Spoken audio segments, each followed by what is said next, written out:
असेल सातारला तर माझ्याकडे पत्र पाठवून द्या. ते पत्र जोडून मी महावितरणला तिथे देतो, त्याची पोच घेतो. कारण वर्ण आदेश निघाल्याच्या वरती करणार नाही. ही घटना घडली.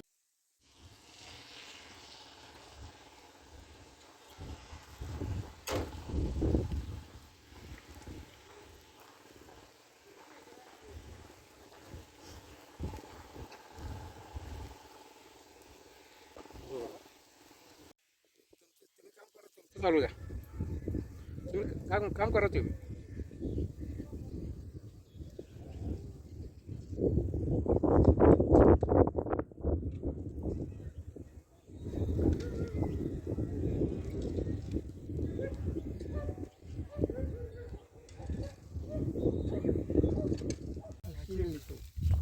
जेसी पण उचलले खड्डा जेसी पण उचलला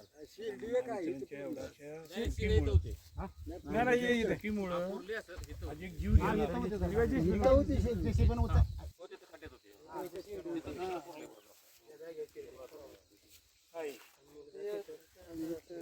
त्या गावाची अवस्था बघितली तर सगळ्या लाईनी खाली आहेत. घटना गावातच काय कुठंच घडून द्या. गावातलं कुठलंच काम लवकरात लवकर शिल्लक राहणार नाही एवढं मात्र सांगतो. तुम्ही लक्ष द्या ताई, माझ्या पद्धतीने मी लक्ष देतो. काय तुमचं मत आहे? काय गावातल्या अवस्था आता काय सांगा ना. गावात कशाला बघितलं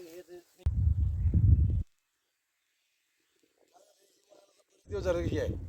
आम्ही आमचा साहेब होता प्रदीप त्याला सांगितलं, त्यांनी वायर कट करायला लावली होती, पण त्याने अजून कट केली नाही. म्हणजे आता आमचे साहेब वारल्यामुळं आम्हाला काय आता इथं आमच्याकडून लय दक्षता देत नाही. आणि हे आम्ही वारंवार सांगू शकतो. आम्हाला म्हणजे काय होते, म्हणजे कानाडोळा होते त्यांचा कर्मचारी. आणि इथं वायरमॅन नसल्यामुळे ही खाजगी वायरमॅन आहेत, त्यांना सांगितल्यामुळे ही काय म्हणते ते मसवडला तुम्ही तक्रार द्या. मसवडला आम्ही एवढं लांब जाऊ शकत नाही, कारण इथं वायरमॅन असताना मग आता ह्या वायरमॅनला आम्हाला काहीतरी करून पण हे करावं लागते. पण आता तरी त्यांना ती वर्ण ती म्हणते की आम्हाला वर्ण सांगितल्याशिवाय आम्ही काहीच करू शकत नाही. एवढंच आहे. कारण काय दुसरं काय एवढं इथं हे नाही. म्हणजे MSCB एखाद्याचा जीव घ्यायची पहिले आपण आज मी शपथ घेतो मार्डी गावात या जिल्ह्यामध्ये ही जी दुर्दैवी घटना घडलेली आहे, महावितरणच्या भोंगळ कारभारामुळे वारंवार गेली 15 सालापासून आज पाठपुरावा करतोय, पण महावितरणला जाग यायला तयार नाही. पण आज मी या मार्डी गावात पुन्हा एकदा त्या जो बळी गेलेला आहे, घातपात झाला आहे महावितरणच्या माध्यमातून, हा अख्ख्या जिल्ह्यात परत घडू नये यासाठी वाटेल ती करायला तयार आहे. या संदर्भातले जे अभियंता आहेत त्यांच्यावर एकतर मनुष्यवधाचा गुन्हा दाखल करा, अन्यथा मला कायदा हातात घ्यायला लागेल.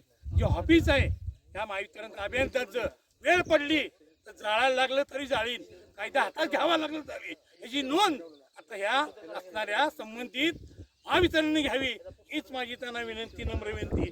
आता तुम्हाला हात जोडून बोललोय, आता हात सोडायची वेळ आली. सोडायला लागलं तरी चालेल, पोलीस शेतकऱ्यावर आता इथं पुढे अन्याय होणार नाही, गरीब कुटुंबाला अन्याय होऊन देणार नाही. जोपर्यंत कुटुंबाला न्याय मिळत नाही तोपर्यंत कुटुंबाच्या मागे ठामपणे उभं राहणार, ही तुम्हाला गवाही देतो. जय हिंद, जय महाराष्ट्र. मी या गावापासून सुरुवात करतो भीक मागायला. त्यांना जर भीक लागली असेल, अशा शेतकऱ्यांच्या आई लहान मुलं मरत असली आणि जर त्याची किंमत 4 लाख ठरवत असतील तर मी भीक मागून त्यांना 4 लाख रुपये देतो. त्या अभियंताच्या हातात ते 440 वेळचा जी वायर आहे त्याच्या हातात द्या. इथून पुढं जेव्हा जेव्हा घटना घडेल विचार केला जाणार नाही, जशात तसं त्यांना उत्तर देईल, ही माझी चेतावणी त्यांना. ही घटना परत या गावाचा पूर्ण स्वतः मुख्य अभियंता सातारा कृष्णानगर यांनी स्वतः लक्ष घालावं, या गावाला भेट द्यावी की आपली तळागाळातली माणसं काय काम करतात. मी आज ऑन द मीडियासमोर बोलतोय की आता ही परत घटना घडता कामा नये.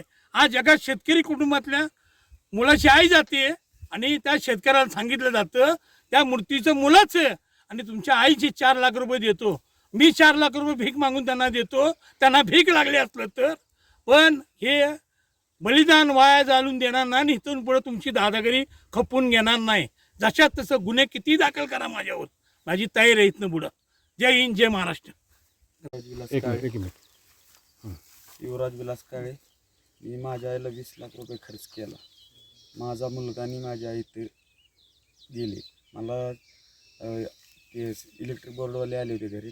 त्यांनी 40,000 रुपये दिले. तुम्ही 20 लाख रुपये खर्च केला ते कुठं? बोलले 4 लाख रुपये तुम्हाला 20 लाख रुपये खर्च केला कुठं? ब्लड कॅन्सर झालं त्याला. दवाखान्यात केला ना? हा, दवाखान्याला. आज आईसाठी खर्च केला. हा. ती आईला या ठिकाणी विद्युत तारीचा झटका बसला गेला. आज काय म्हणले ते तुम्हाला महावितरण? महावितरण बोलले तुम्हाला आता तातडीची मदत किती? 40,000 देतो आणि नंतर तुम्हाला 15-20 दिवसांनी तुम्ही या तिथं माझ्यापाशी सातारला. हा. मग मी तुम्हाला 4 लाख रुपये मंजूर तुंडी करू. तुंडी म्हणले ना? बोलले. बरोबर. लेखी काय असं बोलले लिहून देतो वगैरे काय? लिहून दिलं नाही का त्यांनी त्यांच्या कागदावर लिहिलेलं होतं. त्याच्यावर माझी एक सही घेतली आणि ती कागद घेऊन गेली.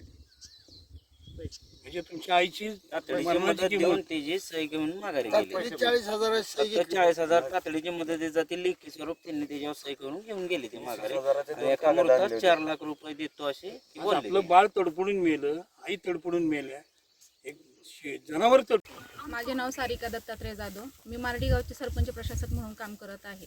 हे आता जे आपण 1-2-3 दिवसापूर्वी ही घटना घडली ती अत्यंत चुकीची घडलेली आहे.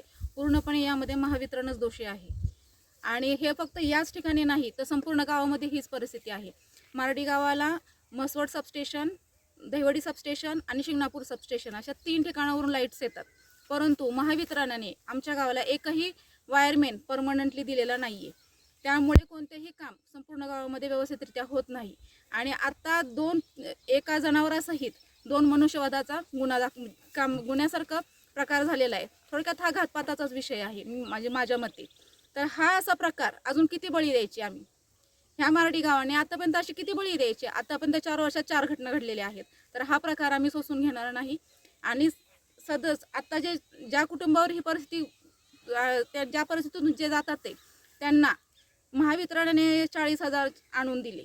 तर ही मनुष्यवधाची किंमत नसावी माझ्या मते. तर हे काय आहे हे अजिबात सोसून घेतलं जाणार नाही.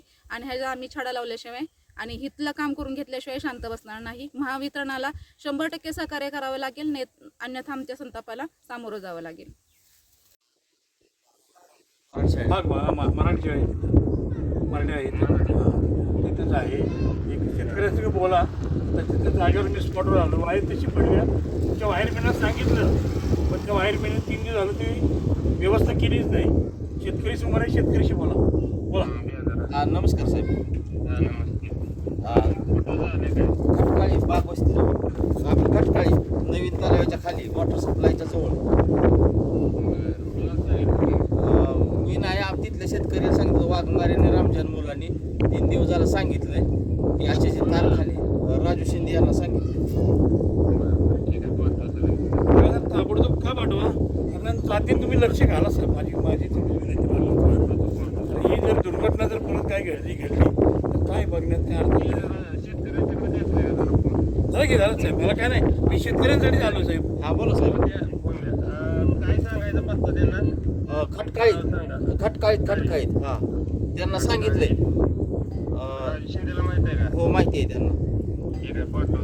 गरुड साहेब ऐका ना, मी विनंती करतोय तुम्हाला की तुमच्या देखरेखीखाली ही एवढ्या 8 दिवसात सगळं काम ऐका ना, सगळं काम पूर्ण करा प्लीज. माझी विनंती. मला बाकी काय नाही म्हणायचं. मला पण एक म्हणणं ऐकून घ्या. बोला जर विषय मला ते शेतकऱ्यांना पण बोलतो.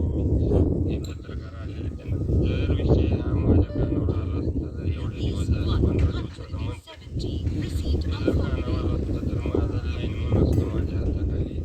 हो गावाले म्हणतात माणूस येत नाही. आता काय मी चौकशी केली, बोललो, सगळं झालं, सरपंचाची बोललो.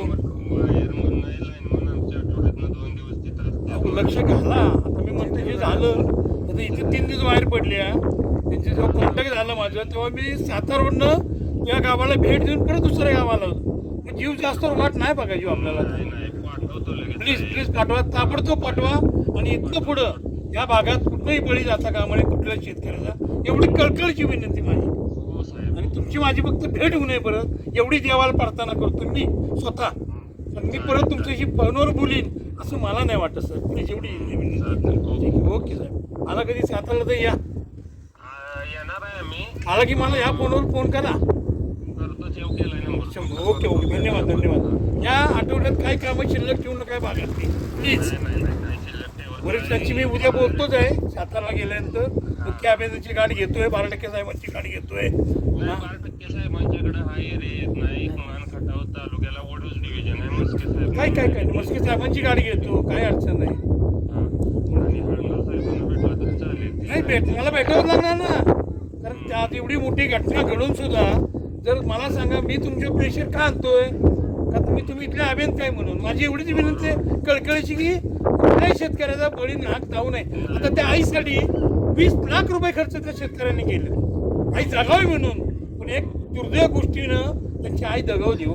आणि आई तुम्ही परत आणू शकत नाही, मी परत आणू शकत नाही. आज छोटं बाळ त्या शाळेच्या बाहेर त्या बाळाचा फोटो लागलाय भाऊपुरतं श्रद्धांजी म्हणून. डोळ्यातनं पाणी आलं खळखळा. एक शेतकरी कुटुंबाचं पोरगं बाळ हातात कोणाला आलेलं 7वीला ते मरतंय साहेब. कसली हो काय म्हणायचं, काय कसलं कातडं माणसं. वाईट वाटते वाईट. माझी कळकळची पुन्हा विनंती आहे की या भागात ही घटना घडू नये एवढीच विनंती, बाकी काय नाही साहेब.